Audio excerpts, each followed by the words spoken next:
Voy a acceder a vuestra petición. Voy a cumplir vuestro deseo. Pero ya os digo que soy inocente de la sangre de este hombre. ¡Basta ya de torturarle! ¿Acaso no veis la injusticia que estáis cometiendo? ¡Basta ya! Tú a callar, traidor, si no quieres verte como él. Es momento de parar. Nos arrepentiremos todos de esto. Tú sí que te vas a arrepentir, sarnoso.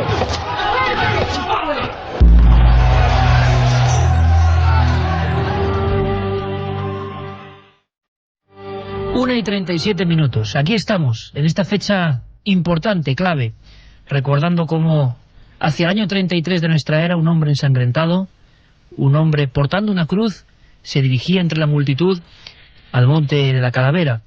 Una escena que contiene muchos enigmas, muchos misterios. Una escena que quizás sea una de las más importantes, una de las grandes escenas, de los grandes momentos de la historia de la humanidad.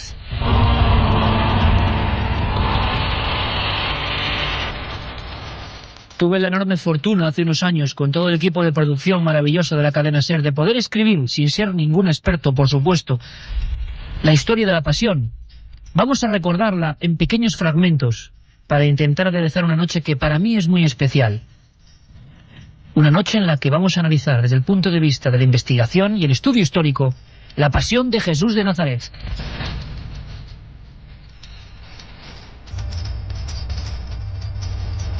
Porque algo tiene esa historia, algo tiene, y tienen los personajes que intervinieron en ella para que después de tantos años, de 2 milenios prácticamente, sigan publicándose libros, sigan publicándose diversos pareceres, siga habiendo polémicas y sobre todo y ante todo siga habiendo preguntas.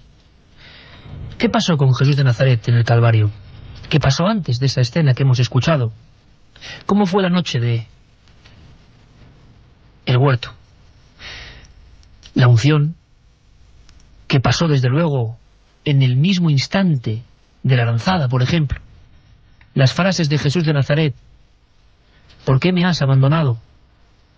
¿Qué ocurrió después? Los sucesos más o menos o muy extraños tras la muerte carnal de Jesús de Nazaret. Esto no va para un programa, sino para muchos. Y habrá muchos amigos de Milenio que recuerden que el año pasado teníamos la oportunidad de preguntar y de disfrutar con un gran profesor, con un gran amigo, con una de las máximas autoridades internacionales en el estudio de Jesús de Nazaret, con el catedrático Antonio Piñero. Y esta noche, en experimento que creo que va a ser absolutamente reconfortante para aprender todos juntos, y quizá no todos estemos de acuerdo en lo que se diga esta noche aquí, en el estudio 1 de la cadena SER, vais a poder preguntarle directamente a Antonio Piñero, porque Antonio, junto a Eugenio Gómez de Segura, ha realizado el libro La verdadera historia de la Pasión, según la investigación y el estudio histórico. Lo publica EDAF, acaba de salir del horno y de la imprenta de las ideas, lo tenemos aquí, lo estamos leyendo casi a vuela pluma y estamos muy sorprendidos. Tantas preguntas, tantas dudas, se podría decir aquello de todo lo que quiso preguntar alguna vez sobre la Pasión y nunca se atrevió a hacerlo.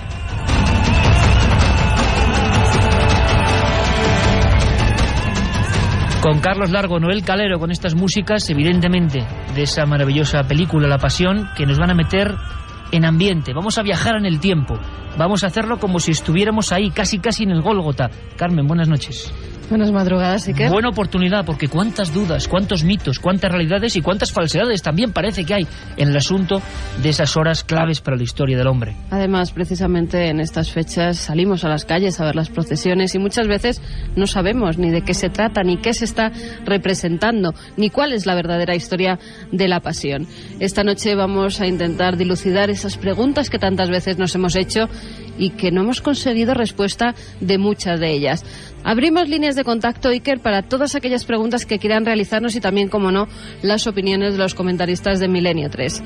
A través del correo electrónico milenio3 con número @cadenaser.com y también, si nos escribís a través del teléfono móvil, los SMS 7640, palabra clave Milenio, espacio y vuestro mensaje. Vamos a sortear 3 ejemplares de La verdadera historia de la Pasión, según la investigación y el estudio histórico. y a los invitados los vamos a tener aquí para que nos contesten a todas esas dudas.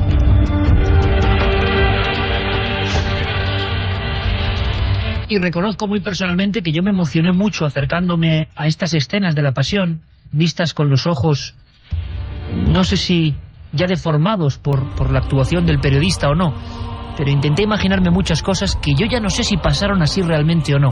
¿Qué pasó así? ¿De qué tenemos evidencias? ¿Qué se ha distorsionado con el tiempo? ¿O por los intereses?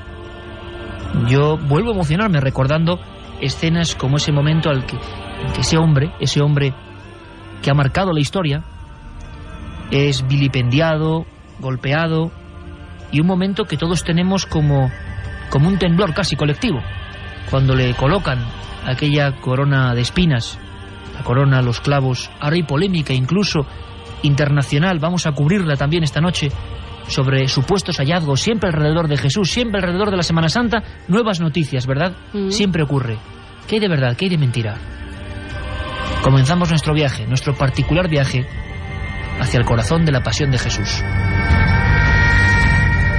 Un rey como tú se merece esto para reinar a los suyos. ¿Por qué no haces ahora uno de tus milagros? ¡Ahora ya tienes corona!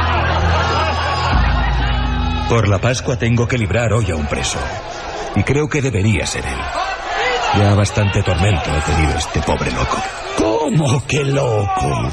Ese Galileo debe ser condenado y martirizado por ofender a Dios. Mire, yo estoy más en contacto con el pueblo. Hágame caso. Salve a Barrabás y a ese otro, a ese que se cree rey y redentor de los judíos. ¡Muerte!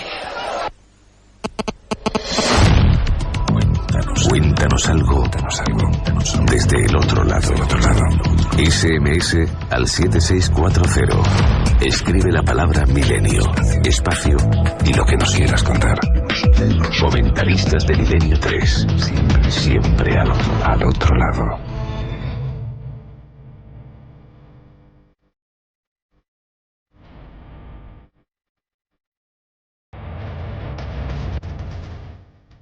Antonio, buenas noches. Hola, buenas noches. Antonio Piñero, catedrático Universidad Complutense, y no exagero un ápice al hablar de máxima autoridad, o una de las máximas autoridades a nivel internacional. Estamos ya casi en esa época, ¿eh? Con estas músicas que estás escuchando ahora mismo de fondo, estamos ya casi en ese año 33, supuesto año 33, más o menos, y veíamos con los sentidos casi algunas escenas. Estamos hablando, sin duda alguna, claro, de una serie de acontecimientos históricos que marcan el fundamento del cristianismo, evidentemente, y la fe de miles de millones de personas, o de muchísima gente. Pues sí, tienes razón. Yo creo que mirándolo desde el punto de vista de la historia, sí que se puede decir que son acontecimientos históricos. Yo estoy convencido, no es por cautela ni por nada, de que en los evangelios aquí el núcleo de lo que cuentan es verdad.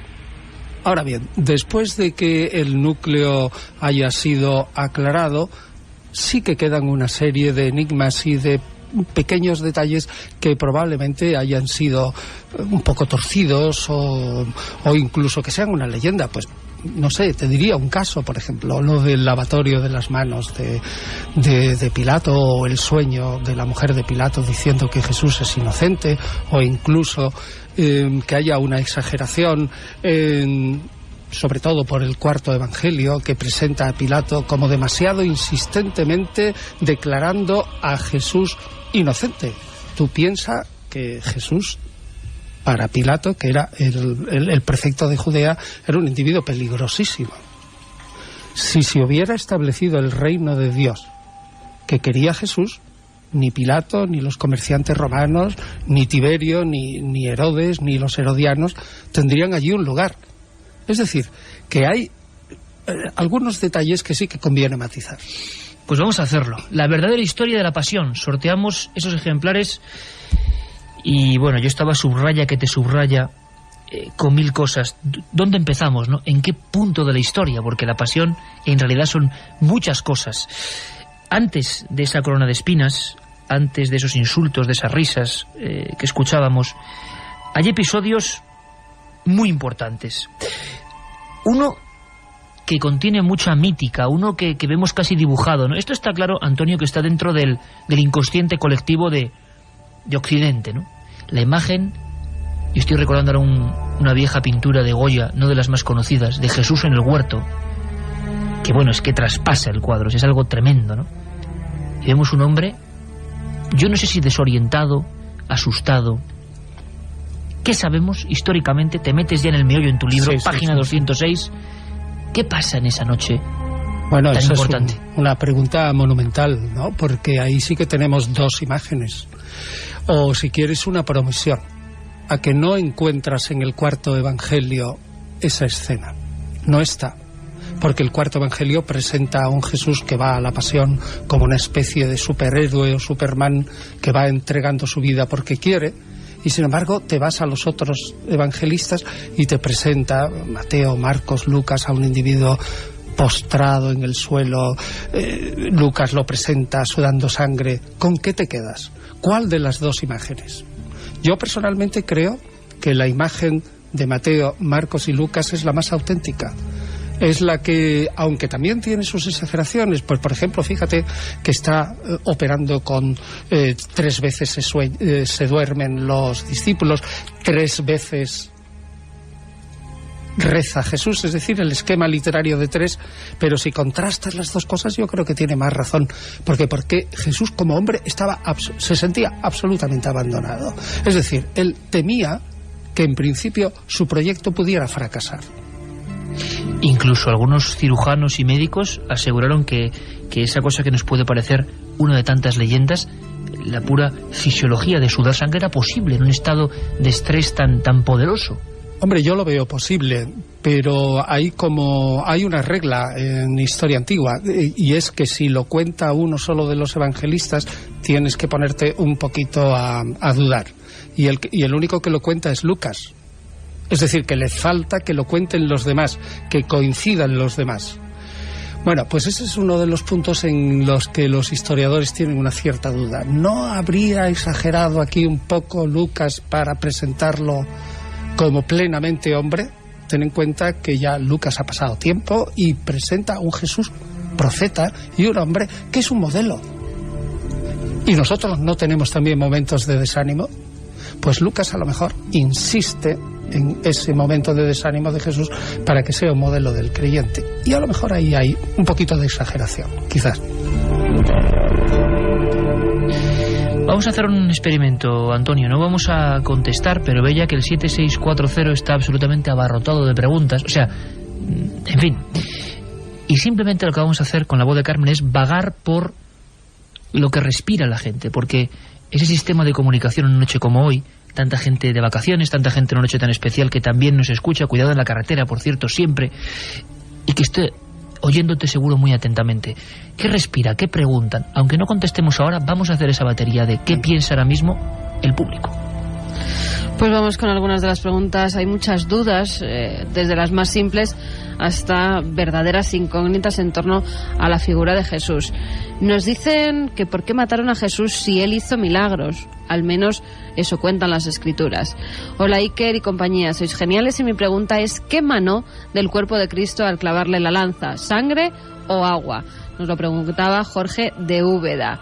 Don Antonio, ¿qué pudo sentir Jesucristo cuando alzó las 7 últimas palabras y creyó que Dios Padre le abandonaba?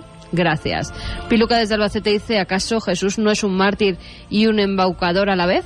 Si se han encontrado muchos crucificados, ¿cómo sabemos que ninguno es Jesús? Hoy he estado viendo Jesús de Nazaret, para mí la mejor película, pero en el final lleva un madero y no la cruz. ¿Cuál es la verdad?, se pregunta José Losada. Buenas noches. ¿Cómo iba vestido realmente Jesús durante la pasión y cómo lo clavaron en la cruz? Gracias por esta noche mágica, nos lo decía Salva desde Tenerife. ¿Quién era la Verónica? ¿Qué es o fue de su paño? Se conserva como la sábana santa. Cruel fue la pasión, pero también la Inquisición, nos dice Carlos. ¿Es cierto que James Cameron encontró la tumba de Jesús y su familia? También, antes de que empecemos casi a hablar, nos dicen que ninguno de nosotros estuvo allí para contarlo. Entonces, ¿para qué sembramos dudas entre la gente si no tenemos pruebas de nada? 1:51 en directo en esta noche tan especial, y ya sabemos lo que va a ocurrir. Ya sabemos que eso va a ser una olla a presión con un sinfín de inquietudes del ser humano sobre estas viñetas de la historia tan importantes. Sería un buen momento para saludar a otro amigo que se incorpora a esta nave, Eugenio Gómez Segura.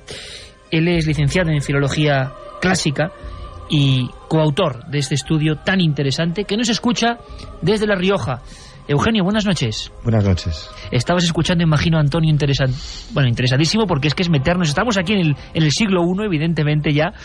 Imagino que al escuchar lo que pregunta la gente, mucha gente joven, gente de todas las edades, nos damos cuenta, lo primero, Eugenio, que a pesar de que se nos ha repetido miles de veces, quizá será una de las escenas más contadas y comunicadas de generación en generación, sigue habiendo un inmenso caudal de dudas. Ese es el primer análisis que hacemos, ¿no? Pues la verdad es que sí, que es una de las historias más contadas. Pero quizás siga habiendo muchas dudas, porque no creo que sea una de las historias más leídas en cuanto a los textos. La gente confía mucho en lo que se le cuenta. Y luego también porque muy posiblemente el que lea los textos luego no busque qué hay de verdad detrás de los textos. Simplemente acepte lo que se les escribe y se quede con eso. Cuando don Antonio hablaba de las omisiones de un autor u otro de los evangelios, está dando una de las claves fundamentales para entender todo lo que ha ocurrido hasta ahora. O sea, que aquí tenemos también, Antonio, el conflicto eterno entre historia y fe, que acompaña a toda la investigación que habéis hecho, y que incluso divide a la gente, siempre en positivo, nunca, pero hay gente que incluso se molesta, evidentemente, porque simplemente se habla de esto con fines investigativos. Sin duda, aquí tenemos el conflicto ciencia-religión. Y nunca mejor dicho, porque por una parte va el frío historiador con su cuchillo diseccionando, con su bisturí diseccionando los hechos, y por otra parte pues va, como decía Eugenio, ¿no?, la gente sencilla que ha oído desde pequeño estas historias y jamás se ha planteado que puede haber una serie de dudas. Que piense la gente, tenemos 4 narraciones a veces paralelas, 4, y ninguna es igual a la otra. Eso ya tiene que hacer pensar a la gente. Por lo tanto, Antonio, y para que todo el mundo lo vea muy gráfico, aunque tú siempre eres muy preciso, podemos hablar y vamos a recorrer la pasión viendo diversos grados, vamos a decirlo así, de fiabilidad o de extrañeza en algunos pasajes. Algunos nos provocan más extrañeza porque igual no cuentan con esa cantidad de similitudes o paralelismos o evidencias históricas, y otros, sin embargo, sí que parecen más rotundos, ¿no? Sí, y yo, si a ti te parece bien, yo plantearía, digamos, un problema fundamental. El problema fundamental que a mí me parece, leyendo los evangelios en conjunto, si es que no tenemos aquí una compresión de dichos y hechos de Jesús en una semana que a lo mejor ocurrieron durante 6 meses. Es decir, es lo que yo intento defender en la primera parte de los 2 capítulos que yo tengo ahí. Pues tenemos argumentos convenientes para pensar que los evangelistas comprimen literariamente. Fíjate, todo el mundo que escribe una novela le encanta la unidad de lugar, la unidad de acción, la unidad de tiempo. Interesante lo que estás contando. Y 6 meses es mucho tiempo, y si tú comprimes lo de 6 meses en 6 días, es un hallazgo literario genial. Yo estoy convencido... Porque ellos buscaban el impacto, los cronistas de esta historia, claro, buscaban también epatar de alguna forma también, ¿no?, a la gente. Ganar clientes, digamos, hoy con el lenguaje de hoy, ganar adeptos para la fe. Estos textos son, por una parte, históricos, y por otra parte son textos de propaganda de una fe. Si tú haces un texto impactante, tú, digamos, vendes el producto de tu fe, que es para ti vital, tú estás dispuesto a dar la vida por esa fe. Te interesa que los demás lo acepten. Si realmente haces un estudio así, aséptico y histórico y todo eso, pues a lo mejor es un rollo, pero si presentas una compresión de un montón de hechos y dichos de Jesús que se diluyen en 6 meses y los presentas en 6 días, a mí me parece genial. Hay pistas para saberlo, hay pistas. Si no... Y vamos a verlo, y por supuesto, por lo que sé que va a ocurrir en el 7640, dejo lo de la resurrección para el final del programa, todo lo que implica la resurrección, ni más ni menos, y vamos a hablar también, y conectaremos con un juez que ha hecho un trabajo interesantísimo sobre si fue legal o no el proceso a Jesús. Antes de eso, Antonio, claro, han pasado muchas cosas en la propia Última Cena. ¿qué es lo más fiable de lo que se puede decir en esa escena? O de lo que se dijo, de lo que se escuchó. Es que otra tremenda pregunta, ¿no? Bueno, piensa que hay gente que está totalmente convencida de que la Iglesia primitiva, por ejemplo, eliminó a las mujeres de esa última cena, y que si era una cena de despedida y Jesús tenía discípulas, no habría que pensar que también esas discípulas hubieran participado. Ahí tenemos un primer enigma. Y cuadros que a lo mejor representan esas discípulas. Claro, también, ¿no? O sea que eso ciertamente es posible. Es posible, yo no estoy seguro, no estoy seguro, pero es posible. Y otra cosa, yo no sé si ha pensado la gente, se dice, esto fue una cena pascual. ¿Dónde está el cordero? ¿Dónde están las hierbas amargas?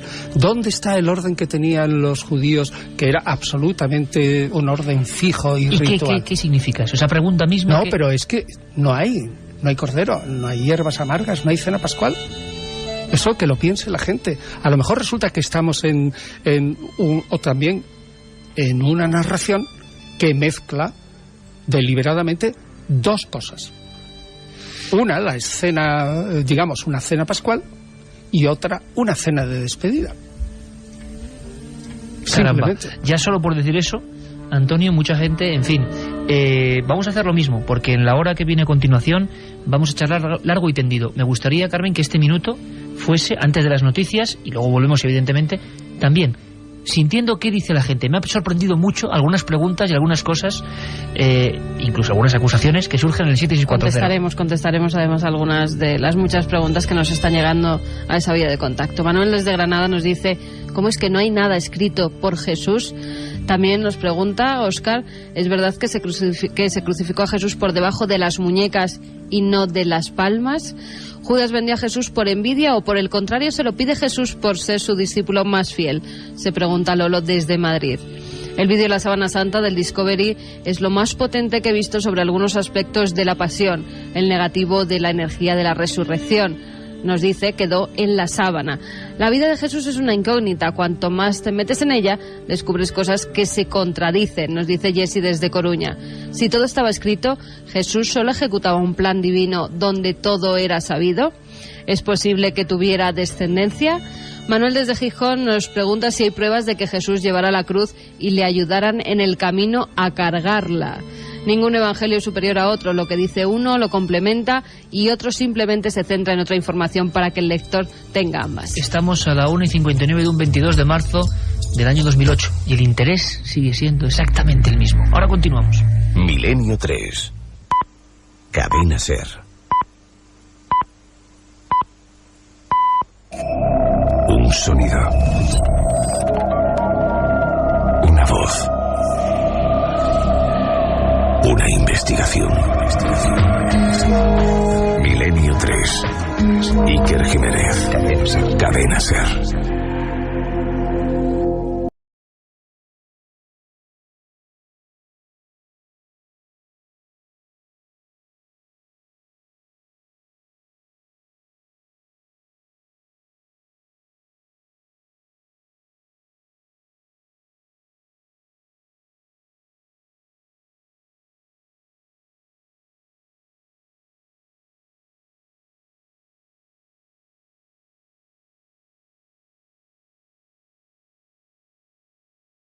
Dos y 7. La verdadera historia de la pasión. Con Antonio Piñero y Eugenio Gómez Segura, dos auténticos especialistas, y la cantidad de preguntas, de sugerencias, de historias que surgen a tiempo real en esta noche tan especial. Vemos a ese hombre subiendo hacia el monte del Calvario. Antes pasan muchas cosas. Hemos hablado del huerto, hemos hablado, bueno, no hemos hablado de las negaciones de Pedro, por ejemplo, otra de las escenas importantes que son claves también en esos hechos que, Antonio, tú cuentas que quizá fueron comprimidos, quizá fueron relatados de forma diferente. Las negaciones de Pedro, que de alguna forma es algo un poco extraño, ¿no? Bueno, dentro de tu clasificación, ¿dónde arrojarías esta porción de la historia de la Pasión? Sí, esa es casi seguro histórico. No podemos decir si fueron 3 o si fueron 1 o si fueron exactamente tal como los cuenta, pero nadie se echa piedras a su propio tejado. Y cuando se escribe la historia de la Pasión en torno a los años 80, 90 o 100, Pedro ya tiene, por lo menos en una sección de la Iglesia, una posición muy importante. Que aparezca allí negando a Jesús es tan duro que eso tiene que ser necesariamente histórico. Vamos, yo no tengo la menor duda. O sea, que le das un carácter de que eso pudo pasar exactamente así. Bueno, como siempre, como pasa siempre, desde el momento en que me dices exactamente así, yo no pongo la mano en el fuego, porque estamos ante textos literarios, reelaborados, reescritos, repensados. El hecho, ¿negó Pedro a Jesús, sí o no? Si me preguntas eso, me pones contra la pared, yo digo sí.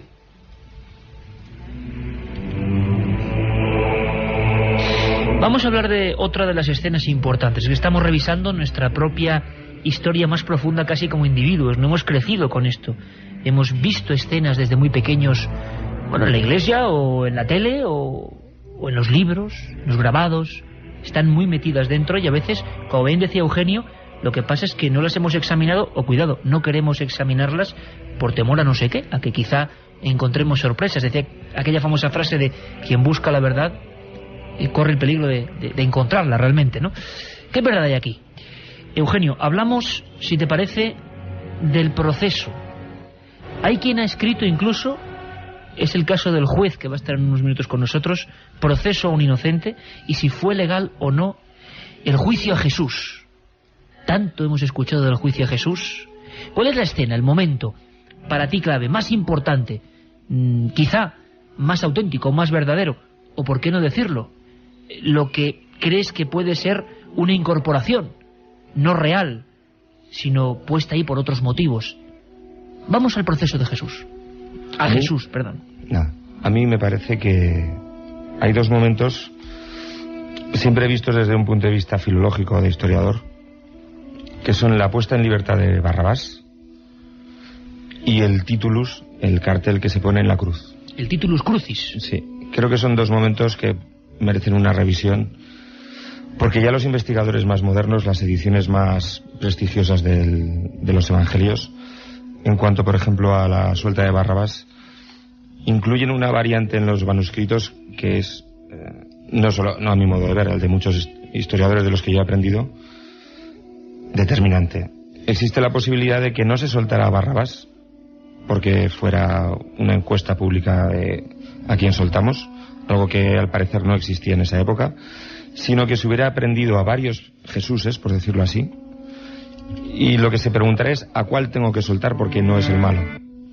Una de las variantes en el Evangelio de Marcos, por ejemplo, incluye suelto a Jesús Barrabás. Claro, esa es una noticia que puede ser muy intranquilizadora, pero que desde luego, a mi modo de ver, es reveladora. Y por supuesto el tema del titulus.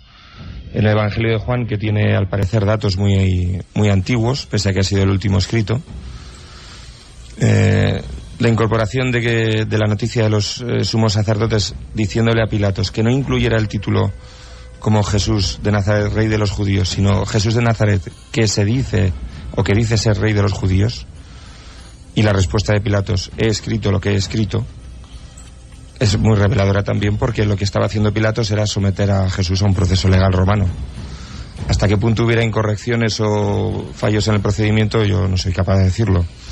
Pero si un romano hacía eso, y un gobernador romano además enviado a Judea porque era especialmente duro, si un gobernante romano hacía eso, era porque alguna información bastante seria le habían dado. Una información respecto a una realeza o una aspiración a realeza de un judío. Eso siempre hay que tenerlo en cuenta. Interesantísimo, Antonio. Sí, no sé lo que dirá nuestro amigo el juez, pero desde luego, desde el punto de vista de la historia hay que distinguir lo que es un proceso según el orden y un proceso fuera de orden. Lo que decían los antiguos, una búsqueda, cuestión, o es simplemente reconocer unos hechos. Yo creo que Eugenio apunta por ahí. Pilato tiene información, ahí no hay una búsqueda, es decir, se da ya por supuesto que Pilato tiene la información, sino el reconocimiento de los hechos.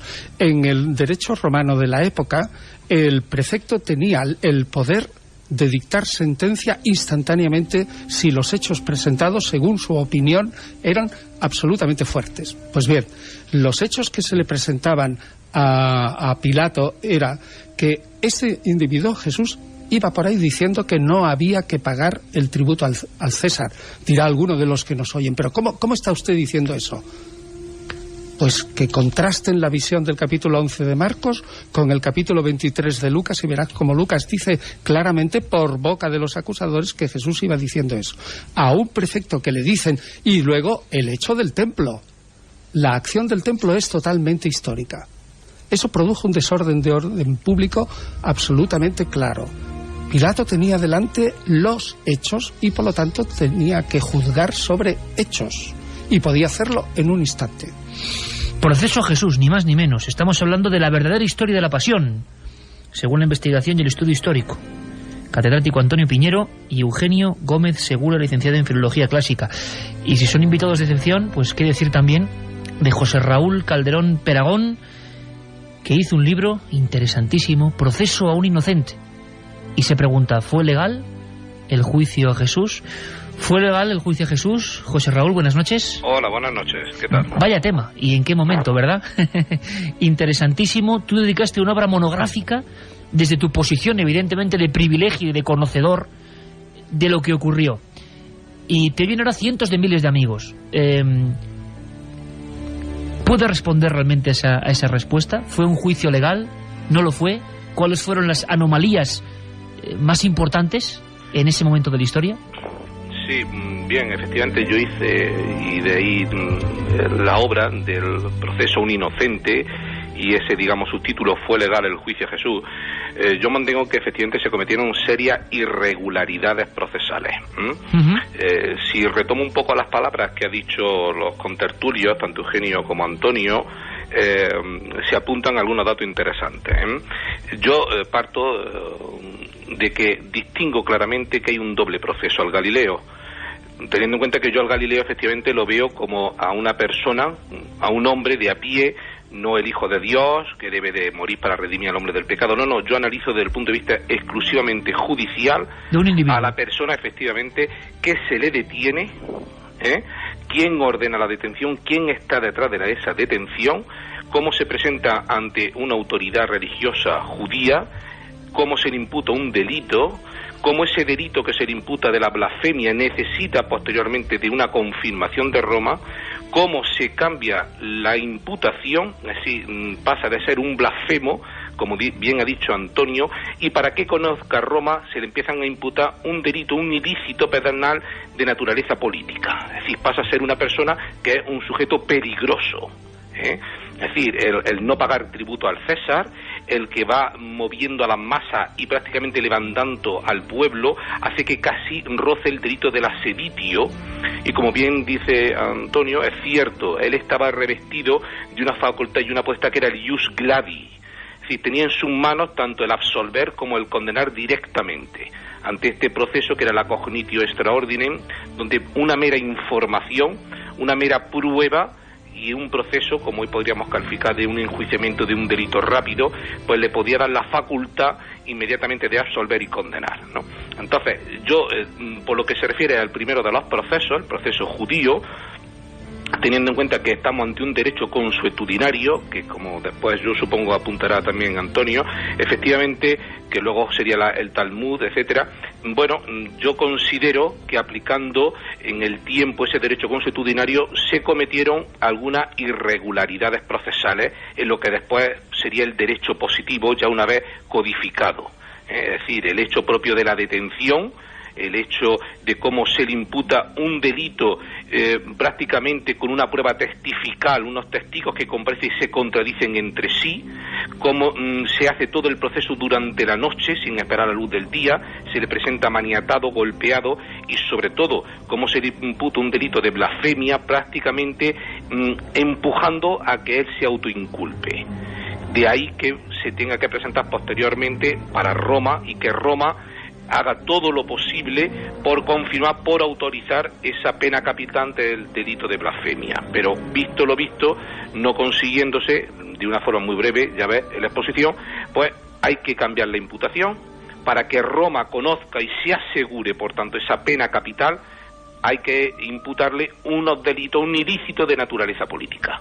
Entonces, cuando aparece una posible seditio, como puede incluso una perduelio, pero que no entro yo, me inclino más en mi obra, que apunta también un poco a lo que ha dicho tanto Antonio como Eugenio con el titulus, el porqué del titulus, pues simplemente el crimen de lesa majestad, el crimen laesae majestati, que con el tiempo después, y el digesto así lo recoge, a los cristianos se le imputó el crimen de lesa majestad, es decir, al cristiano se le imputaba el crimen de lesa majestad, atribuirse realeza, efectivamente Antonio. Entonces, claro, el crimen de lesa majestad, un crimen, un ilícito penal de naturaleza pública, de atentar contra la soberanía y el Estado de Roma, contra el príncipe de Roma, contra el César. O sea, José Raúl y Antonio y Eugenio, lo estamos viendo y estamos oyéndolo perfectamente explicado y por una autoridad en la materia, era un agitador, lo que podríamos llamar un agitador de la masa en aquel momento. Bueno, si me permite, Iker, yo lo que le diría a nuestro amigo, el jurista, que sabe mucho más que nosotros, que yo creo que, sinceramente, él se ha tomado demasiado al pie de la letra el proceso judío en los evangelios. Eso es uno de los puntos que está más en cuestión. Que piense, por ejemplo, que en el capítulo 11 del Evangelio de Juan, ya hay un proceso judío fuera de lo que es la Semana Santa, y es allí donde se decide la muerte. Es decir, que probablemente ese proceso por la noche es algo literario, que a lo mejor no ocurrió, que no hubo tal proceso en ese momento, sino que el proceso fue antes, tal como lo apunta, como digo, el Evangelio de Juan, y que el mismo texto de los Evangelios, aquí, tocado por la mano de los cristianos, presenta un delito que no hay delito. No hay delito si no hay blasfemia, si es que para que haya blasfemia hace falta que Jesús se proclame a sí mismo Dios, y no lo hace, porque el sentido de hijo de Dios en los evangelios, tal como lo entendemos hoy, es muy distinto a como lo entendía un judío, y segundo, tampoco utiliza el nombre de Dios en vano. Es decir, en una palabra, yo creo, querido amigo jurista, que quizás lo que haya que plantear es la historicidad del proceso judío tal como lo presentan los evangelios, y si no, hay que pensar que ahí está rearreglado por los cristianos y fue de otra manera. Y segundo, te diría lo que dices tú del Talmud, y que efectivamente tienes toda la razón. Si ahora comparamos el proceso de Jesús con lo que dicen los judíos que debe ser un proceso, efectivamente se cometieron irregularidades. Ahí está, correcto. En eso tienes razón, pero es que no sabemos si esos textos que son del siglo IV o V... Claro, si desde el punto de vista consuetudinario podría llegar a no aplicarse. Exacto. Estamos moviendo en un terreno casi de puntillas. Sí. Claro. Bueno, entonces estarás de acuerdo conmigo que a lo mejor tenemos que plantearnos históricamente todo el proceso. Por lo tanto... Hombre, más que todo el proceso, quizá algunas partes de ese proceso. Sí, que a lo mejor es un hecho literario y nos lo estamos tomando al pie de la letra. Por eso cuando opino del posible ilícito, manejo los posibles ilícitos. O sea, no quiero tampoco encorsetarme en algo exclusivamente al pie, ¿no? Procuro moverme ante la posibilidad, claro, de las fuentes con las que contamos, lógicamente, ¿no? Hay una cosa muy importante, José Raúl, porque además está preguntando mucha gente, porque lo habéis mencionado en varias ocasiones, lo del titulum crucis, que tan mítico de alguna forma se ha convertido en imagen. Todo el mundo está viendo ahora, pues ya que hablamos de arte, pues el Cristo de Velázquez, el que tiene ese titulum crucis perfectamente. ¿Eso pudo ser así? ¿Fue una incorporación también de alguna forma literaria? Vamos, pienso que en el caso que estamos estudiando, en el caso de Jesús, pudiera ser que a la hora del proceso romano, que se le interroga dentro del proceso romano, distingo 3 momentos, 3 interrogatorios distintos. Un primer interrogatorio donde no ve claramente la culpabilidad a pesar de la información, lo remite a Herodes por el hecho de ir predicando y ser Galileo. En un segundo interrogatorio donde hablaba Eugenio, donde él, cabe la posibilidad de, como una gracia, la liberación de 1 o 2 reos que hubiera en la fortaleza Antonia, 1 o 2 barra más, no lo sabemos, quizás fuera 1 o varios, bien. La flagelación, como no entendida como parte de la pena, que es lo que yo opino, sino porque sería la verbaratio romana. Considero que fue más bien como una coercitio con un doble fin: por un lado quedar bien ante la autoridad judía y por otro lado intentar sonsacarle la verdad al detenido, y el tercer interrogatorio donde termina por dictar la sentencia, poco formal, todo hay que decirlo, pero claro, hay que partir, como decía bien Antonio, revestido de ese ius gladi e imperium merum que le facultaba. A partir de ahí, una vez que dicta la sentencia, cabe perfectamente la posibilidad de que ordenase, pasando probablemente en ese delito, que es el que yo considero más fiable, el que se le imputó a Galileo, el crimen de lesa majestad, que en un titulus pues se hiciera constar en las 3 lenguas el hecho de atribuirse realeza. Claro, eso era muy hiriente para la autoridad judía, lógicamente, de ahí que intentara cambiarlo, y cabe la posibilidad perfectamente que el reo, desde la fortaleza Antonia hasta el lugar de suplicio, probablemente él mismo llevara ese título colgado al cuello, o probablemente un cuaternio romano, abriéndolo un bucinator, que es como se le consideraba a un miembro de la tropa auxiliar, abriendo la comitiva y que él mismo llevara el título. Cabe las 2 posibilidades y considero que casi con toda seguridad se diera el caso. Eugenio, sé que tú eres un gran estudioso del asunto del titulus, sobre el que también, por cierto, hay muchas teorías e incluso piezas concretas que algunos afirman que es el titulus original. Ya no sé si eso es irse muy lejos, ¿no? Sí, es muy lejos. Es muy lejos, ¿verdad? Mucho, mucho. Yo, de todas formas, quería comentar 2 cuestiones. La primera es que realmente, a la hora de examinar el proceso a Jesús, es indispensable encontrar una explicación que resuelva las contradicciones que los mismos evangelios ofrecen. Cuando me refiero a una explicación que las resuelva, no quiero decir una narración nuevamente literaria que recoja todo lo que viene en los evangelios, sino que se discrimine, qué es más probable que ocurriera en la situación en la que vivía Judea en esa época. Si es muy poco probable que se le condenara por blasfemia, porque ningún texto de los evangelios dice eso, no se puede montar un proceso judío de esa manera, porque los romanos le iban a decir a los saduceos que ese no era asunto suyo. Tampoco iban a insistir demasiado en la cuestión los saduceos, porque la cuestión política en Judea era realmente delicada, como se vio a los pocos años y incluso en los anteriores, con la aparición de los sicarios y una serie de elementos también distorsionadores de la situación política y comercial en general de allí. ¿Por qué tiene que ir un experto en reprimir manifestaciones y asuntos de este tipo a Judea? ¿Es tan delicado el asunto que en cuanto salta una chispa tiene que haber un experto en sofocarla? Y luego la cuestión que me parece definitiva a la luz de esto, intentar encontrar la explicación a las contradicciones y no incorporarlas todas a una explicación. Me parece que si leemos los textos, aunque lamentablemente hay que leerlos en el idioma en el que están escritos, en griego, es muy difícil mantener algunos de las teorías explicativas si leemos el griego, porque las traducciones en muchos casos no son lo que corresponde. Hace una semana, precisamente, en un cursillo aquí en Logroño, comentábamos la cuestión del lo escrito está, que en griego no es tal como se dice en español. No es lo escrito está, que da a entender que Pilatos dijo, bueno, lo he hecho y quizá me haya equivocado, pero no me echo atrás. En griego dice, he escrito lo que he escrito, lo cual indica una voluntad evidentemente clara de hacer lo que estaba haciendo. ¿Cómo cambia, Directamente no tiene nada que ver una cosa con otra. José Raúl, para concluir, te pediría brevedad, porque yo creo que es importante y muchísima gente pregunta, casi al unísono, si fue entonces una pena evidentemente desproporcionada, única en su género, o sea que de otras situaciones similares que se podrían dar, nunca habría acabado de la forma que acabó ese proceso. Pienso que no fue una pena desproporcionada. Hay que olvidarse realmente del personaje en sí.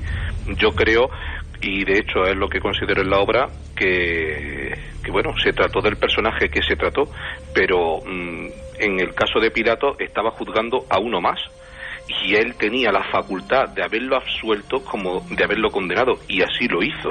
Ahora bien, era una persona conflictiva, era una persona que entrañaba un cierto malestar o un gran malestar para la autoridad religiosa judía, y considero que aunque Pilato lo hubiera puesto en inmediata libertad o simplemente no hubiera considerado que hubiera cometido el delito que supuestamente cometió y de hecho por el cual se le juzgó y se le condenó, no hubiera tardado mucho tiempo en volver a ser detenido, porque es que molestaba, era un incordio para la autoridad religiosa judía, como bien ha dicho Antonio. Ya era el templo, era el no pagar tributo al César, era el problema de los enfermos, de resucitar a los muertos, de entrar en el templo y a los mercaderes fastidiarles, porque al fin y al cabo también era una fuente de ingreso importante para Anás, etcétera, y como eso más. Entonces, claro, era una persona que realmente molestaba.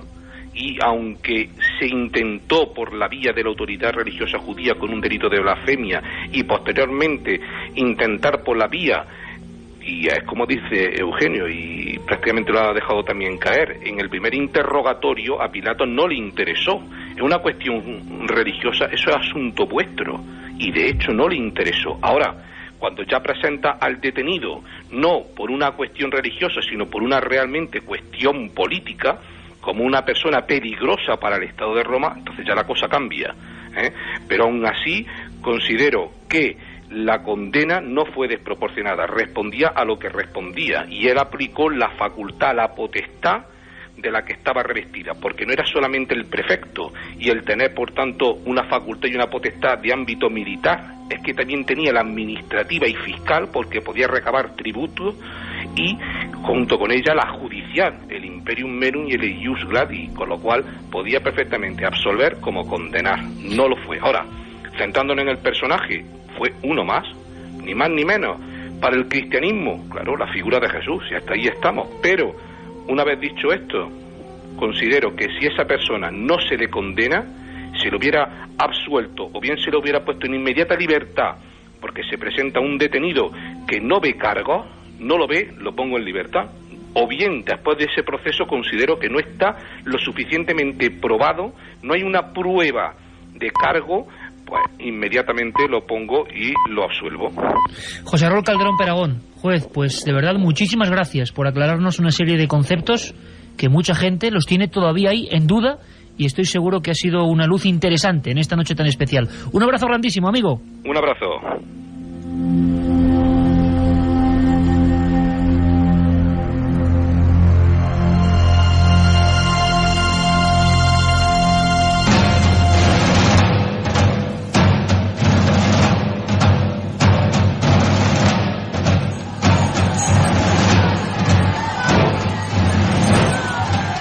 Sujétale. No me mires. Lávale bien. Así no te soltarás de la cruz, falso místico. Y que tu Señor te redima el dolor, si es que puede.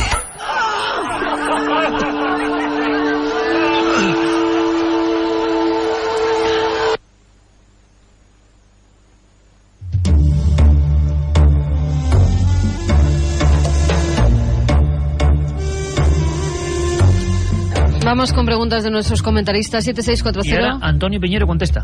Palabra clave milenio, espacio vuestros mensajes, y milenio3 con número @cadenaser.com. Ya sabéis que sorteamos 3 ejemplares de La Verdad, la verdadera historia de la Pasión. Nos dicen, por ejemplo, Molinaro, ¿qué evangelio puede tomarse como el más exacto a la hora de narrar la pasión y muerte de Jesús? Casi nada. Ahí va, Antonio. Normalmente se toma como base el Evangelio de Marcos porque es el primero. Mateo y Lucas se expanden sobre Marcos y Juan va por su lado, aunque se ha dicho aquí, y es verdad, Juan tiene también cosas muy interesantes. Carlos desde Torreblanca, en Castellón, dice cómo es posible que en más de 2000 años nadie haya encontrado los restos de Jesús. ¿Alguien puede ocultarlos? No. Se ha dicho también claramente aquí que Jesús para el Imperio Romano, por el que fue condenado a muerte, era un personaje más. El historiador Flavio Josefo nos dice que desde la muerte de Herodes hasta el año 66 hubo como mínimo 10 pretendientes a Mesías, 10 Mesías. Los mataban y los tiraban a una fosa común. Por eso no se han encontrado muchos crucificados tampoco. ¿Sabéis cuál es la fecha de publicación de la Biblia? ¿Cómo? La fecha de publicación de la Biblia. Es que no es fácil entender esa pregunta. Claro. Se refiere al Antiguo o al Nuevo Testamento. ¿En qué momento? Estamos hablando al Nuevo Testamento. Al Nuevo Testamento. Bueno, no hay fecha de publicación. Es decir, yo me imagino que lo que él quiere decir es cuando la Iglesia dijo que estos libros son sagrados y cuáles no. Bueno, pues yo le respondo más directo. Antiguos que se tienen que hablen de Jesús. Sí, bueno, son los evangelios que tenemos, unos aceptados por la Iglesia y otros no. Le respondo directamente. No hay ningún documento de la Iglesia, ninguno, que diga exactamente hasta el Concilio de Trento, nada menos, qué libros son sagrados y cuáles no. Pero la práctica de la Iglesia en torno al 180 o 200, sobre todo en Roma y las ciudades importantes como Alejandría y Antioquía, tenían ya una lista de escritos sagrados prácticamente igual que la nuestra. Pero Antonio, Concilio de Trento, cuidado, o sea que no hace tanto tiempo, de alguna forma histórica. Hasta finales del siglo XVI, 1580 aproximadamente. Es decir, la Iglesia... O sea, no hablamos del siglo III ni del siglo IV, atención. No, nunca necesitó... Es decir, sí hay documentos en el siglo V, pero son cartas de obispos. Me refiero a una declaración de la Iglesia como el obispo de Roma y todo eso. No hay hasta Trento. Hablando de concilios, Carmelo desde Rota nos dice: ¿es verdad que en el concilio de Nicea se quitó de los evangelios la figura de Jesús como hombre y se dejó solo como ser divino? Eso es una estupidez que ha propalado el señor Dan Brown en su Código da Vinci. No tiene ni la menor idea, porque eso era imposible hacerlo en el 325, porque ya estaban antes los evangelios y tenemos un montón de papiros que ya estaban escritos. ¿Cómo va en el 325 a quitar una imagen y poner otra si los evangelios estaban escritos mucho antes? Fernando desde Albacete dice: ¿por qué le ves a Judas para reconocerle? ¿Había alguien igual que Jesús? Bueno, ese beso es otro dato literario. No sabemos si le besó o no exactamente. Se duda si eso es un hecho histórico. Pero sí tuvo que hacer algún signo, porque se supone que era de noche y que en ese momento, como estábamos cerca de la Pascua, había un montón de peregrinos que no tenían cama en Jerusalén. El Monte de los Olivos tenía que estar lleno de gente durmiendo. Marta nos dice una pregunta: ¿los evangelios apócrifos aportan alguna información válida sobre el Jesús histórico? En líneas generales, no, salvo el evangelio de Tomás, que ya hemos comentado alguna vez, precisamente con Iker, que lo que nos hace es confirmar la mayoría de los aspectos que sabemos del Jesús de la historia por los otros evangelios. Quizás también lo que se supone que es la base del evangelio de Pedro, pero en líneas generales, no. Paramos aquí. ¿Sabes lo que hemos hecho, Antonio? 5 minutos de preguntas contestadas de esa forma, y te aseguro que no es nada fácil. Así que por eso te tenemos esa admiración, porque no es nada fácil contestar como Antonio contesta. Prometo que alguna noche haremos, porque da para ello, es que hay muchísimas preguntas, noche entera de preguntas, Antonio, noche entera de preguntas. Vale, yo me someto. Y contestadas así. Pero dentro de 10 minutos hacemos otra tanda, ¿os parece? Venga. Dentro de 10 minutos. ¿Por qué ahora seguimos? Seguimos en nuestro viaje. Estamos ya en el Gólgota, madre mía, cómo estoy hoy. En el Gólgota, Antonio. Estamos ya en ese monte del Calvario. Claro, se cuentan tantas cosas. Escenas como esta, por ejemplo. ¿Se acuerdan de Dimas y Gestas? Robamos porque no teníamos para comer. Estamos arrepentidos. Apiádense de nuestra alma. Apiádense, por favor. No eres tú el Mesías. Libérate y libéranos, Señor. Tú puedes hacerlo. Tú puedes hacerlo. Señor, sufres el mismo castigo que nosotros. Pero tú no has hecho nada mal. Yo lo sé. Acuérdate de mí, Jesús, cuando vuelvas como rey. Te prometo que hoy estarás conmigo en el reino de los cielos.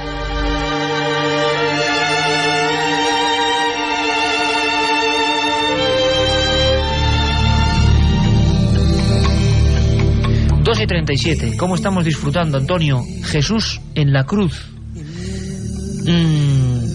Con los dos ladrones.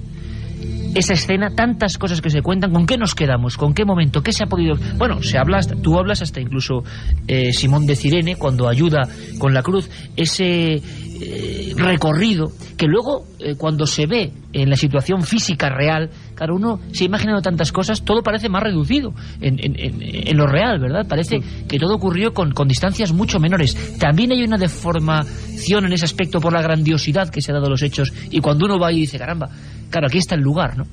Sin duda alguna. Bueno, brevemente, lo de Simón de Cirene como también es un dato negativo, es decir, que el reo no tiene ya ni fuerzas y lo presentan, digamos, como un hombre. Los antiguos se mofaban de Jesús porque dicen, vaya, comparémosle con Sócrates y fíjate cómo murió uno y el otro, pues es una piltrafa humana. Probablemente es, por tanto, histórico. Dimas y Gestas, respondemos. Dimas y Gestas, no, los nombres no aparecen en los evangelios canónicos, en los primeros, Mateo, Marcos y Lucas, en los más cercanos a Jesús, sino solamente en los apócrifos. Son nombres absolutamente legendarios. No tenemos ni la menor idea si se llamaban así. Ladrones. Ahí hay que pensar una cosa muy seria. Normalmente se cree que son ladrones así de que robaban, pero la palabra ladrón en griego significaba bandido político. Es muy probable, se piensa hoy muy seriamente, que fueran dos discípulos de Jesús cogidos juntamente con Jesús y crucificados con él, precisamente por el delito de haberse proclamado Jesús Mesías de Israel, haber proclamado que él deseaba que viniera un reino donde ni el Imperio Romano, ni los romanos en general, ni Poncio Pilato, ni nadie tenía ninguna posibilidad de entrar. Por lo tanto, hay que pensar que a lo mejor esos ladrones no eran ladrones, sino bandidos políticos. De hecho, perdón. Sí, Eugenio, escuchamos. Una de las partes en los evangelios de la acusación a Jesús incluye la palabra griega estasis, que es revuelta política. Sí. No sedición. Esa es clarísima. Y en cuanto a bandoleros, efectivamente, don Antonio, yo creo que tiene toda la razón. En otros pasajes de la historiografía de la época, los lestai, los bandoleros, tienen carga política. Eso no tiene ninguna duda. Por eso quizás sea muy revelador, y quizá, a mi modo de ver, bastante probable, que la palabra, porque ¿dónde nos has llevado?, que le dice uno de los ladrones, sea absolutamente verídica. Te hemos seguido hasta aquí y fíjate dónde nos tienes ahora. Mucha gente ahora mismo, 7640, diciendo Dimas y Gestas no aparecen en los evangelios canónicos. Claro, no son cosas que a mucha gente le dejan. Y luego, claro, unas palabras, unas frases. Pero vamos a hablar de la crucifixión, si era habitual, si ocurría. Y si me permitís, pequeña píldora de actualidad. Mucha gente pregunta por algo de la BBC, ¿verdad, Carmen? Sí, nos estaban preguntando aquí qué opináis de la nueva teoría sobre la posición en la crucifixión de la BBC. La gran duda, los clavos iban en las muñecas y por qué. Se lo preguntaba Diego desde Badajoz. Pues ahora, Eugenio, te vamos a preguntar por esto de la crucifixión, si realmente fue una crucifixión como muy especial o distinta, que también mucha gente cree eso, que hubo un trato diferente a ese crucificado. Bueno, dudas tenemos todos. Vamos a preguntarlas y como estamos aquí en la cadena SER, la información es lo primero. Conectamos con Londres. Begoña Arce, ¿qué ha pasado con la BBC? ¿Cómo fue crucificado Jesucristo? La BBC ha abierto una polémica al presentar en una serie sobre la pasión a Cristo crucificado en posición fetal. Los productores afirman haber consultado documentos históricos, sugiriendo que esta podría ser la forma en que ocurrieron los hechos. Ellos dicen basarse en el descubrimiento del esqueleto de una persona crucificada que fue hallado cerca de Jerusalén. Este es el único hecho arqueológico logrado hasta ahora de este tipo. El esqueleto mostraría que Jesucristo pudo ser crucificado con las piernas recogidas a un lado y los brazos sobre la cabeza. Los clavos estarían en mitad de los brazos. Algunos teólogos han acusado a la BBC de tratar de engañar al público. También explican que Jesús, con los brazos abiertos, es un símbolo de amor, con gran trascendencia para los cristianos. Cantidad de cosas que se dicen, algunas de ellas yo no voy a opinar, Antonio, pero tú con la mirada casi estás haciéndolo. Pues sí, a mí me parece que hay que ser cautos. Los de la BBC dan la pista. Solo tenemos un hecho arqueológico, solo tenemos un esqueleto.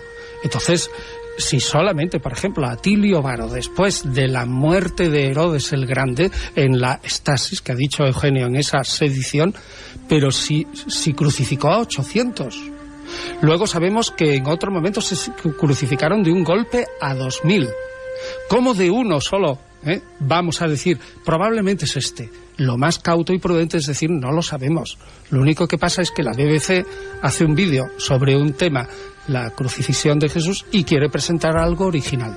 Sí, pero sobre nada más. un cuerpo que encontraron en 1968 de un crucificado. Claro. Uno de los asesores, que es profesor de religión de la Universidad de Duke, Mark Goddard, dice que es que los romanos crucificaban a la gente de distintas formas y que el método que ellos exponen que era uno de los más extendidos y eficaces. En lo que se diferenciaría es que, por ejemplo, vemos incluso se han hecho dibujos de comparativas en el país y dice que los pies los tenía sobre la ménsula y los tenía encogidos, las piernas, y que los brazos, en vez de estar en cruz, pues los tenía hacia arriba y estaban por el antebrazo clavados. Ya es curioso que cada Semana Santa pero tengamos fíjate, Carmen, una cosa. Eventos tan raros, ¿no? Si resulta que hacemos caso al Evangelio de Juan y Jesús fue crucificado no en la Pascua, como dicen los otros evangelistas, sino el día antes, pero de todos modos tenían los judíos mucha prisa, ¿cómo le van a poner una ménsula? La ménsula lo que hace es prolongar. Y lo que tenían los romanos y los judíos, sobre todo, era una prisa enorme.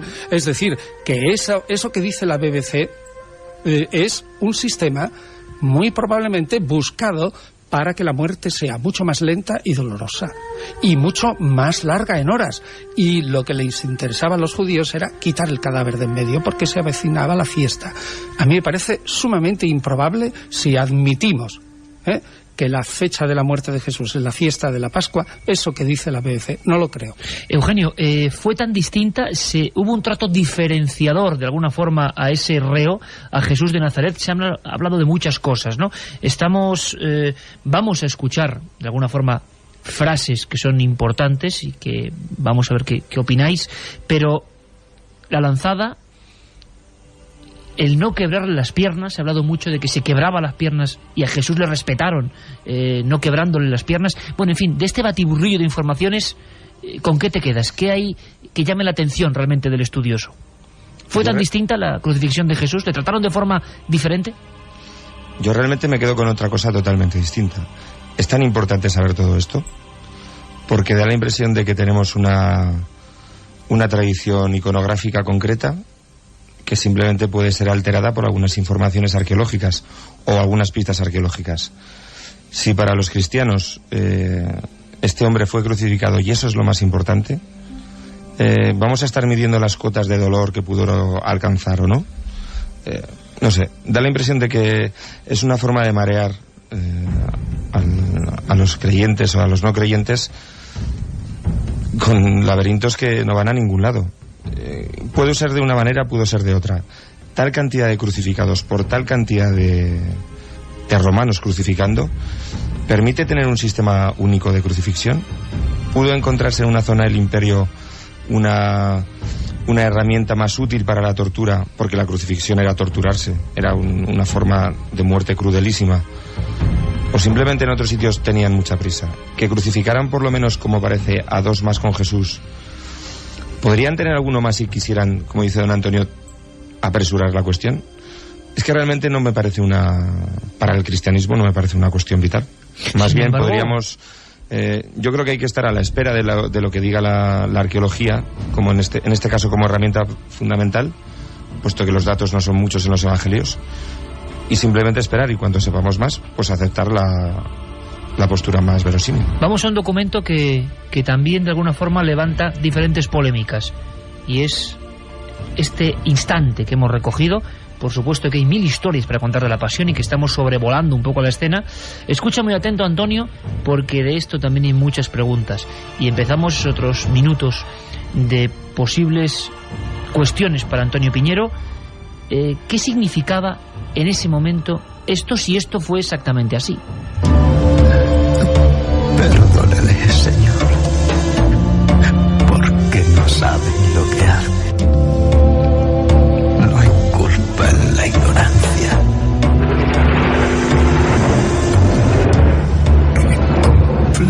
soledad. Dios mío, ¿por qué me has abandonado?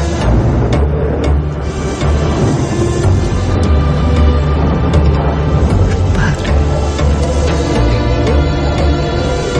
en tus manos encomiendo mi espíritu. Está terminado.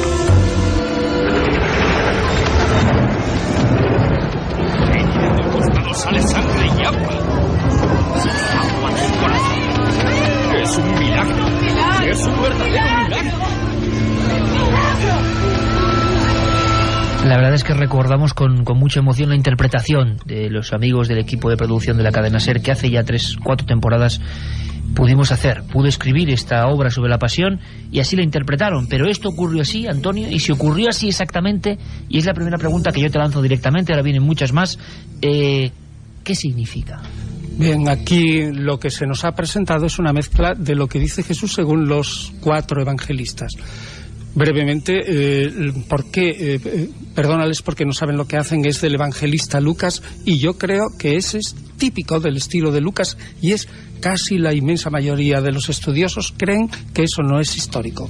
Lo más histórico puede ser sobre todo lo que trae Marcos, sobre todo, y Mateo, a saber, ¿por qué me has abandonado? ¿Y qué hay detrás de eso? Pues un Jesús que se cree heraldo del reino, al final al menos de su vida Mesías, y que en ese momento tiene la conciencia de que está fracasando. Aparentemente todo su plan se va al garete y le queda solamente la esperanza de que quizás detrás de su muerte intervenga Dios e instaure ese reino.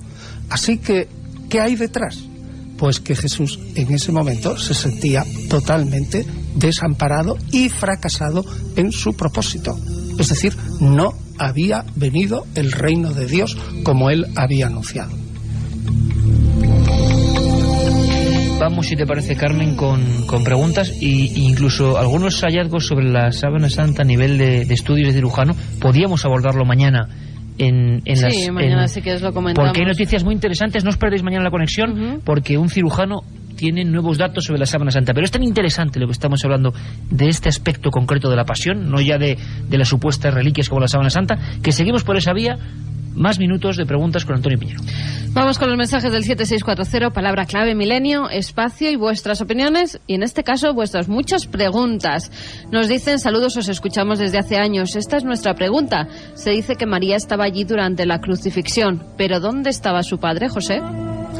Bueno, probablemente María estaba en todo caso lejos. Hay 2 versiones, la del Evangelio de Marcos y la de Juan. Juan presenta a María al pie de la cruz y Marcos lo presenta muy alejada. Lo más histórico es que probablemente fuera la versión de Marcos la auténtica. Si estaba allí su madre, que algunos lo dudan, tenía que estar a 500, 600 o 700 metros de la cruz, porque los romanos, aún condenado por un delito de alta sedición, jamás permitirían, y menos en Judea, que sus familiares estuvieran al lado. Por lo tanto, yo rechazaría como no histórica la versión del Evangelio de Juan y me quedaría con la de Marcos. En todo caso, María lejos. ¿Dónde estaba su padre? Bueno, pues eso no lo podemos saber. Lo que suele decir la gente es que probablemente se había muerto. Nada más. Me llamo Arturo. En un especial que hicisteis de Jesús en cuarto milenio, dijisteis que Jesús pudo nacer unos años antes que Cristo. ¿A qué os referíais con eso? Bien, es una forma un poco jocosa de decir que el nacimiento de Jesús fue en la época de Herodes el Grande y que Herodes murió el 4 antes de Cristo. Es decir, si contamos que Jesús nació un poquito antes, por un año, nació en torno al 5 o el 6 antes de lo que ahora contamos. Queremos decir con eso que estamos contando mal, que ahora no estamos en el 2008, sino que hay que añadirle 5 o 6 años más. Probablemente estamos en el 2015. Sara desde Tenerife dice: mi pregunta es si cuando Jesús resucitó se le apareció a sus discípulos en carne y hueso o como un espíritu. Perfecto. Pregunta clave, importante. Escuchamos y nos cuentas, Antonio. ¿Por qué lloras, mujer? Porque se han llevado a mi Señor. No sé dónde lo han puesto. María, es que no me conoces. Maestro, eres tú. Eres tú.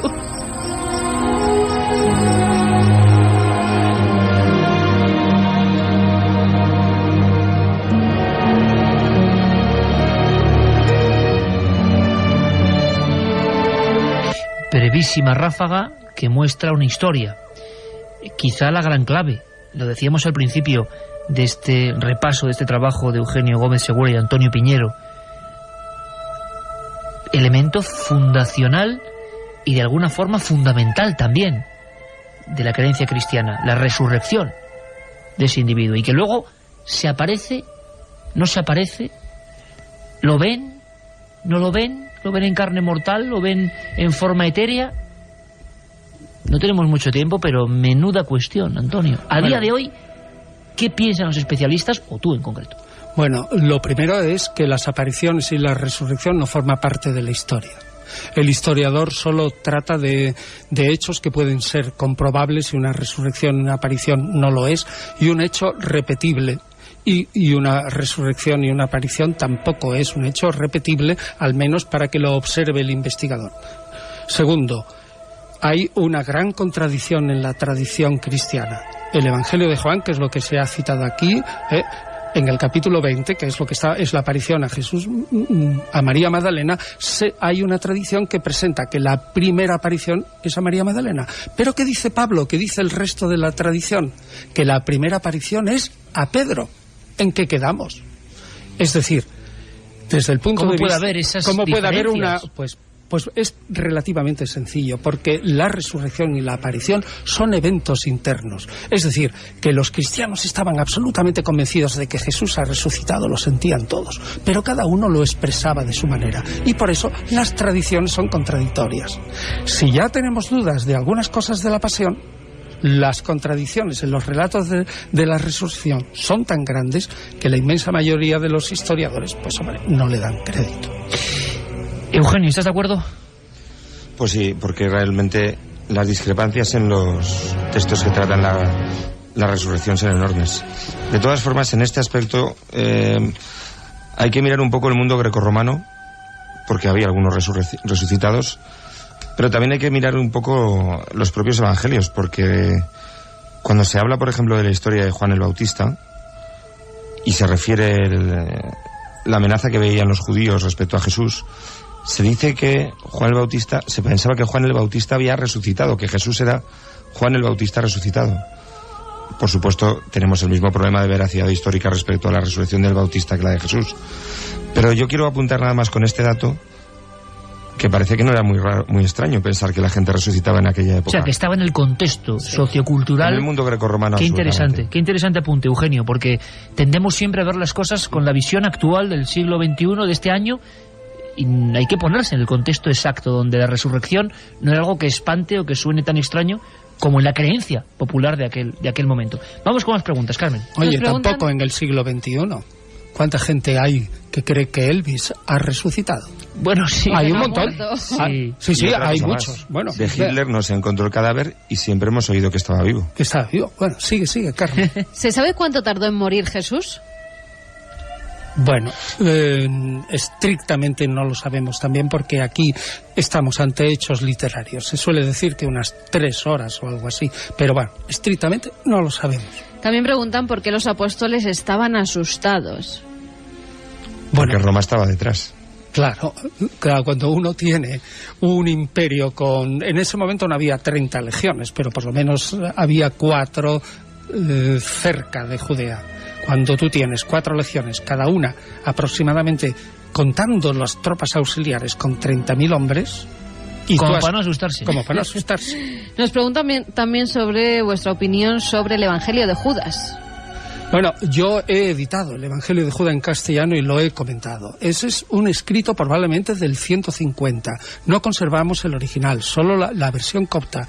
Yo creo que es bastante fiel, pero es totalmente legendario. No dice absolutamente nada histórico, nada que pueda completar lo que nosotros sabemos del Jesús histórico.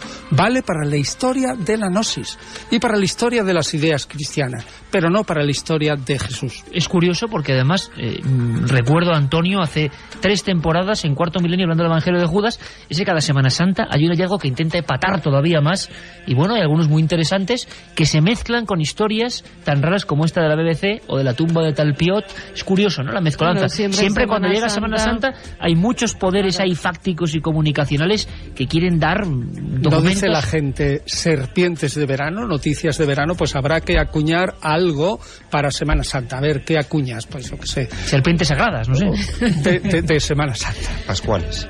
La fuente más fiable para saber qué ocurrió realmente. Fuente a la que puedan acceder los oyentes. Mira, queda muy mal decirlo, pero lo digo porque soy admirador, pero este libro puede aclarar muchas dudas, o por lo menos puede ofrecernos información aséptica dentro de lo que la historia permite. Nosotros intentamos eso, pero yo creo que lo que Carmen nos transmite es que la gente pregunta qué fuente evangélica, ¿no? Yo creo, ya lo he dicho antes, yo creo que el más cercano es Marcos, pero es que tenemos que leerlo con la lupa de la crítica. El libro lo que trata es, asépticamente, lo ha dicho Iker, poner en cuestión todo para intentar dilucidar qué podemos quedarnos como verdad. Y hay bastante. Eugenio Gómez Segura, amigo, gracias por estar con nosotros, acompañado de Roberto Vergasa en La Rioja. Ha sido un auténtico placer, licenciado en Filología Clásica, participado en excavaciones, en fin, que seguro que estará muchas más veces en la nave del misterio, y que ha sido un placer y que muchísimo éxito con esta verdadera historia de la pasión, amigo. Gracias. Un fuerte abrazo. Adiós. Por desgracia estaríamos... ¿Cuánto estaríamos, Carmen, hablando con Antonio y aprendiendo sobre todo? ¿Cuántos? No sé, unos cuantos programas. Hasta la próxima Semana Santa estaríamos. Cuéntame una cosa que le gusta mucho a Antonio, porque bueno, ya sabéis, Antonio muchos le conocéis de sus intervenciones también en Cuarto Milenio, y por supuesto eso sería la anécdota, porque de una amplísima trayectoria con un sinfín de publicaciones, algunas recomendables 100%, ¿no? Los Apocalipsis, los Cristianismos derrotados y mil cosas. Pero a él le gusta mucho saber si se genera polémica o no, y se genera, ¿verdad? Sí, sí. Bueno, siempre con la figura de Jesús. ¿Puedo decir una cosa, Carmen? No, que si a la gente le interesa esto, que yo tengo un blog, pero no tiene nada más. ¿Cuál es el blog, Antonio? Pues tú tecleas en el Google Antonio Piñero y ya la primera entrada que te sale, pum, pinchas y entras. Y ahora estamos discutiendo una cosa que creo que le va a gustar mucho a la gente: Egipto y los orígenes del cristianismo. ¿Qué papel tiene Egipto? Y que los tres ganadores. Los tres ganadores, Antonio, de tu libro. Verónica desde Zaragoza, el fenómeno de Jesús por encima de la religión debió de ser increíble para que 2000 años después todavía estemos representando su final. Se creó a las piernas los condenados para que cayeran sobre sí y murieran de asfixia, pero Jesús ya estaba muerto en ese momento. Javi desde Barcelona. Y existen muchos escritos sobre la vida y milagros de Jesús, pero lo interesante es que no hay nada escrito por el mismo Jesús. ¿No es extraño? Mari desde Elche. Es extraño. Estos 3 libros para ellos. Y es maravilloso aprender, como siempre, contigo, Antonio Piñero, compañero. Haremos muchas más noches y te animo a que hagamos una noche de puro cuestionario. Un fuerte abrazo.